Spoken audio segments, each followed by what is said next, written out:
네, 강프로입니다. 자, 한미반도체 보겠습니다. 자, 한미반도체 일단 3% 하락해서 끝났습니다. 이렇게 3% 정도 하락한 부분이 있는 건 기술적으로 본다면 단기간에 많이 빠졌고 많이 하락하면서 역배열 구간으로 전환이 됐고 역배열 구간에서 고가에 대한 저항을 받는 건 당연하다고 볼 수 있겠죠. 여기서 이제는 역헤드앤 숄더를 만들면서 바닥 구간을 다져가고 있는 그런 움직임이 나오고 있고 사실상 엔비디아의 실적도 굉장히 좋게 나올 것이고요. 그리고 블랙엘에 대한 부분을 마이크로소프트 애저에서 처음으로 사용했다는 소식이 실제 나왔습니다. 그렇죠? 자, 그러다 보니까 HBM에 대한 얼마나 이 그 중요도가 높아지고 있는지 그런 부분이 있겠지만 삼성전자의 실적이 발표가 되면서 한국 시장에 대한 반도체는 계속해서 악재 요인이 만들어지고 있습니다. 자, 근데 이걸 보셔야 됩니다. 한미 반도체가 그동안 강세를 보이고 올해 6월 달까지 20만 원 근처까지 올라갔었던 이런 부분은 HBM 때문에 그렇습니다. 그리고 HBM의 핵심 장비죠.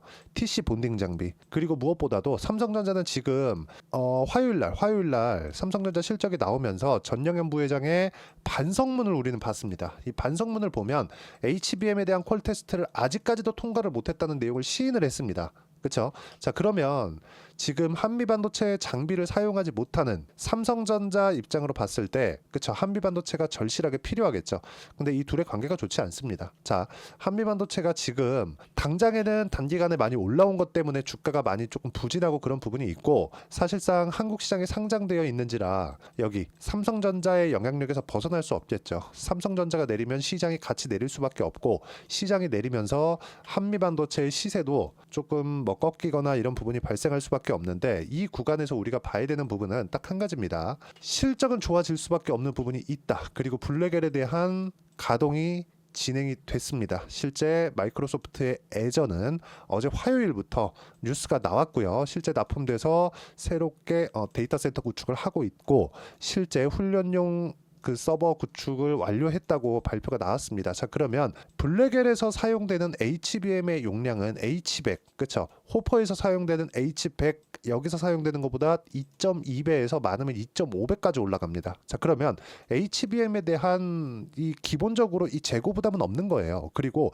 구조적인 면을 보더라도 재고 부담이 있을 수가 없는 게 HBM은 주분 생산 방식입니다. 애초에 이 재고가 남을 수가 없는 거죠. 자, 그러면 지금 그럼에도 불구하고 이렇게 왜 하락하게 된 것이냐? 단기간에 많이 올랐고요. 앞으로 좋아질 만한 실적을 반영된 결과입니다. 자, 그럼 여기서 떨어진 건 실적을 확인하는 과정에서 단기간에 많이 올랐기 때문에 이격이 많이 벌어졌고, 이런 이격을 지금 채우는 과정 중에 있습니다. 여기서 한국 시장의 특성상 삼성전자가 너무 안 좋은 상황에 처해 있으니까 실제 전영현 부회장의 거의 뭐 반성문 수준의 그 내용을 우리는 어제 다 봤죠. 이 내용을 보면 지금 삼성전자에서 거의 뭐 초격차라는 단어는 아예 나오지 않았고요. 기술력을 회복하겠다. 그렇죠? 어떤 방식으로든 기술력을 회복하겠다. 이런 이 코멘트가 있었기 때문에 이런 부분이 한미 반도체하고는 사실상 상관이 없다. 하지만 시장 측면에서는 상관이 있다. 자, 근데 그 시장 측면에서 보더라도 삼성전자의 하락폭이 너무 가파르게 떨어졌기 때문에 이런 부분을 고려한다면 시장에 대한 위험도 없다. 자, 그럼 한미반도체 같은 경우에는 이제는 바닥 구간에서 반등 구간을 만들어내는 부분이 있습니다. 그리고 무엇보다도 하이닉스를 보면요. 하이닉스도 지금 3% 떨어져서 끝났습니다. 근데 이 3% 하락한 부분이 삼성전자에서 실적 발표를 했고 예상치보다 1조 원이나 덜 나오는 실적을 발표를 했음에도 불구하고 여기 하이닉스는 상대적으로 HBM에 대해서는 뭐 비교가 안 되죠. 그렇죠? 이게 지금 어떤 상황이냐면 삼성전자에서는 D램 측면에서는 중국한테 추격을 당하고 있고 HBM은 하이닉스한테 밀린 상황입니다. 그렇기 때문에 삼성으로서는 지금 기술력 회복 말고는 사실상 살아날 방법이 없다고 봐도 과언이 아니에요. 그런데도 불구하고 지금 하이닉스 같은 경우에는 올라갈 수 있다고 얘기를 하는 게, 자, HBM뿐만이 아니라 ESSD를 포함한, 그쵸, 고부가가치 사업에서는 하이닉스가 꽉 잡고 있다는 거죠. 이런 부분이 반영된 결과인데 삼성전자에서 발표된 내용을 보면 레거시 반도체에 대한 재고 부담이 약간 쌓여가고 있는 게 아닌가, 이런 부분이 발생을 했습니다. 그러면 이쪽 구간에서 우리가 볼 수 있는 건 하이닉스는 HBM 그리고 ESSD 쪽으로 몰고 가야 되고요. 여기서 TC 본딩 장비가 필요해질 수밖에 없다는 점, 그리고 무엇보다도 하이닉스에서 HBM을 꽉 잡고 있기 때문에 HBM 생산에 반드시 필수적으로 필요한 TC 본딩 장비, 이 부분을 봤을 때 경쟁사가 있습니다. 그게 배시예요. 근데 배시에 대한 부분을 보더라도 실제 수주량이나 수주 규모, 그리고 생산되는 그 신규 팹에 들어가는 그 내용들까지 다 보면 배시하고 한미반도체의 비교치는 사실상 비교가 안 될 수준입니다.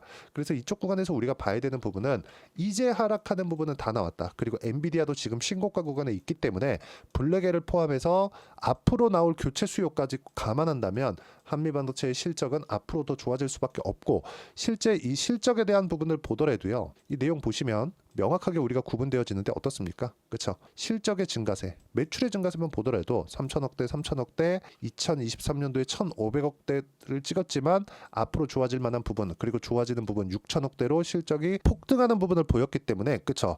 물론 이제 4분기 실적까지 확인하면서 실제 6천억대까지 나올 수 있는지를 봐야 됩니다. 자, 보세요. 1분기 때 700억, 2분기 때 1,200억, 여기까지 나왔죠. 그럼 두 개 합치면 2천억이죠. 근데 3분기 예상치가 2천억입니다. 그러면 2천억, 2천억 하면 얼마입니까? 4천억이죠. 그럼 4분기 들어가면 훨씬 더 높은 실적이 나올 수밖에 없겠죠. 계속해서 증가하고 있는 부분이 발생을 하니까 이런 부분들을 가격이 먼저 반영하는 초입 구간에 있고, 실제로 하이닉스 같은 경우에는 삼성전자 실적이 나오면서 3%대 하락을 했지만 삼성전자의 반등폭하고는 게임이 안 될 정도로 이 바닥을 잡고 있는 그런 모습이 있기 때문에 HBM 관련돼서는 꾸준하게 봐야 될 필요가 있다. 그리고 엔비디아의 시세가 살아있다. 여기에 맞춰서 내가 어떻게 가격을 잡고 타점을 잡는지가 중요하고, 이 구간에서 내가 어떤 식으로 가격을 봐야 될지, 그쵸? 이 구간에서 내가 어떤 식으로 매매를 이어가면서, 그쵸? 실전에서 활용을 해야 될지, 그 부분에 대해서 제가 이야기를 드리도록 하겠습니다. 자, 내용 보시면 여기 보세요. 그쵸? 알테오젠. 뭡니까? 신고가 종목 계속해서 상승하는 구간이 나오죠. 시장이 어려운데도 불구하고 고가를 낮추지 않고 있습니다. 계속 높여가고 있어요. 이런 구간이 나왔을 때는 매수하는 타점을 잡아야 되고, 그게 신고가 매매 기법입니다. 이런 부분들을 달성했을 때 이런 식으로 수익 구간을 꾸준하게 만들어갈 수 있고요.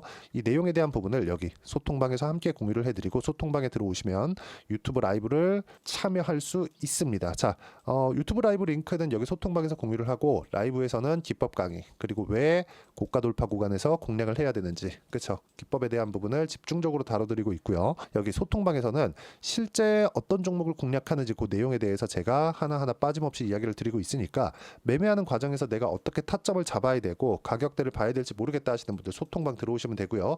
소통방은 무료로 진행하고 있으니까 구독과 좋아요, 그리고 댓글 하나씩 달아주시고요.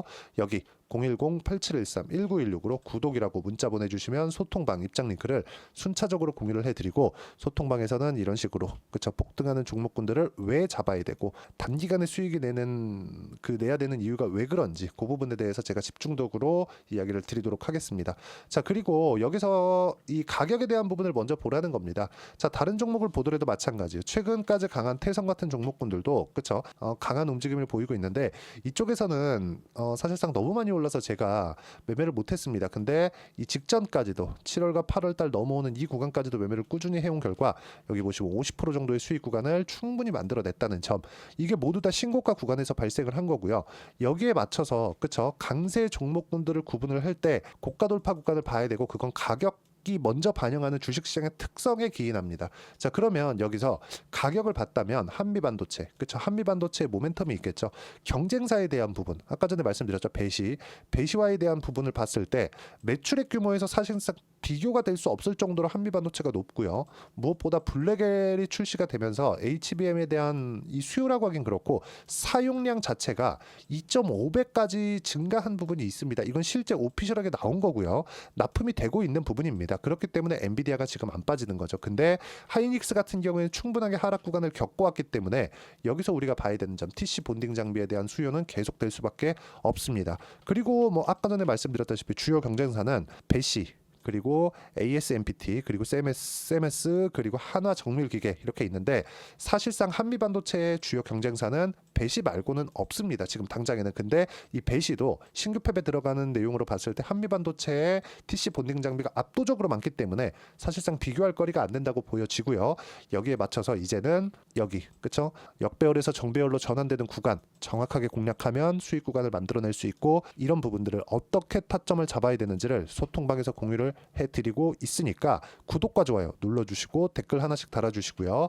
010-8713-1916으로 구독이라고 문자 보내주시면 소통방 입장 링크 공유해드리도록 하겠습니다. 그리고 소통방에 오시면 라이브에서 기법 강의도 함께 참여할 수 있습니다. 다 무료예요. 자, 그리고 이렇게 가격을 잡는 방법, 그 내용, 이론적인 부분은 여기 한미반도체의 단기 보유 전략, 단기는 2주입니다. 2주 동안 내가 어떻게 수익 전환시킬 것인지, 그러려면 가격 너무 중요하겠죠. 이 두 가지 내용을 제가 17페이지 이상 내용 준비를 해놨으니까 한미반도체 지금 어려운데 이 내용 가져가서 공부하시면 되고요. 이것도 무료로 공유해드리고 있으니까 010-8713-1916으로 한미반도체라고 문자 보내주시면 단기 보유 전략, 가격 전략 함께 공유해드리도록 하겠습니다. 자, 내용 정리하면 그렇습니다. 가격 먼저 보자. 왜?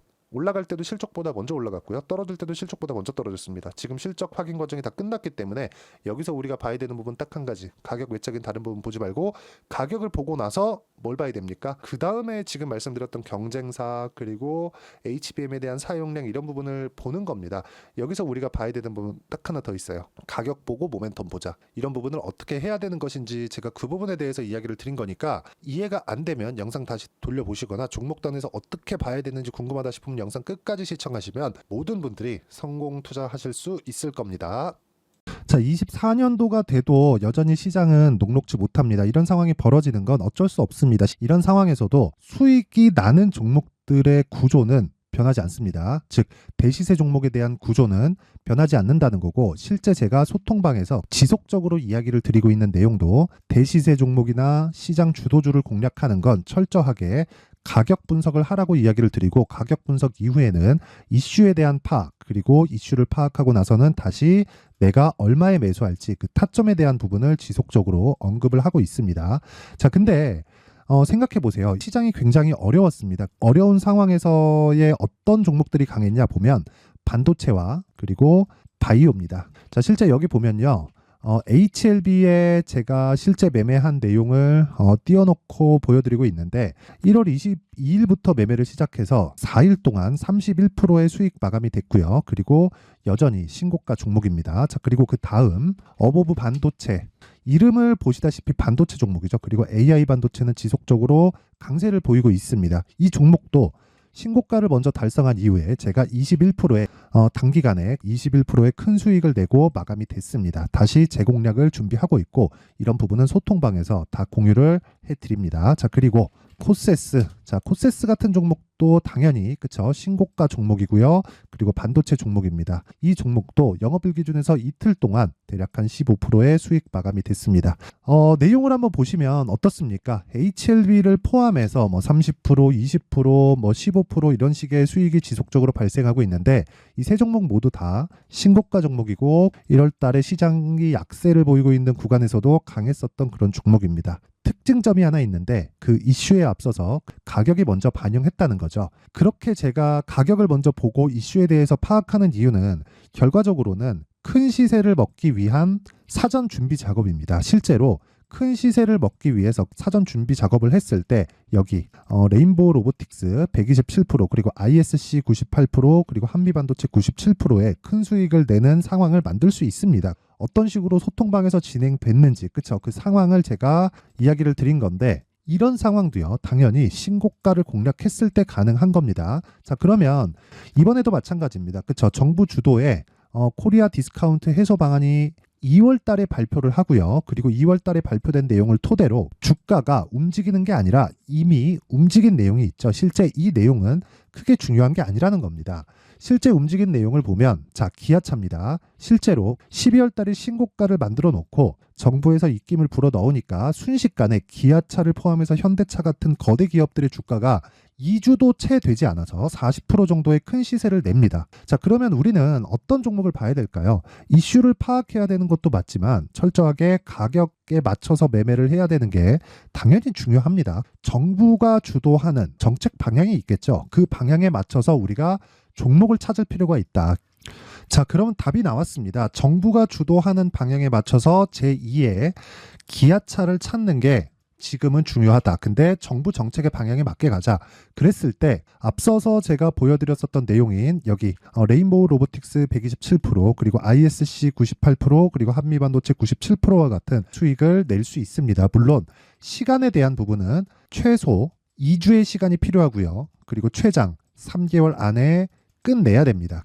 자, 기아차의 시세를 보셨던 것과 같이 2월 달에 정부 정책의 방향이 결정되고요. 바로 3월 달이면 시행입니다. 자, 그러면 우리는 거기에 맞춰서 당연히 종목을 찾아야 되고 제가 제2의 기아차를 찾아놨습니다. 제가 아까 전에 소통방에서 이야기를 드렸었던 내용 다 공개를 해드렸는데 그 내용처럼 종목만 받고 싶다 하시는 분들은요. 상단에 있는 제 전화번호로 대시세, 자, 대시세라고 문자를 보내주시면 정부 정책의 방향에 맞는 종목을 모든 분들에게 무료로 공개를 해드리도록 하겠습니다. 자, 제가 원하는 건 채널 성장이 목적입니다. 자, 그래서 구독과 좋아요 꼭 좀 부탁드리고요. 모든 분들이 정부 정책에 맞는 방향으로 매매를 이어가서 큰 수익 보셨으면 좋겠습니다.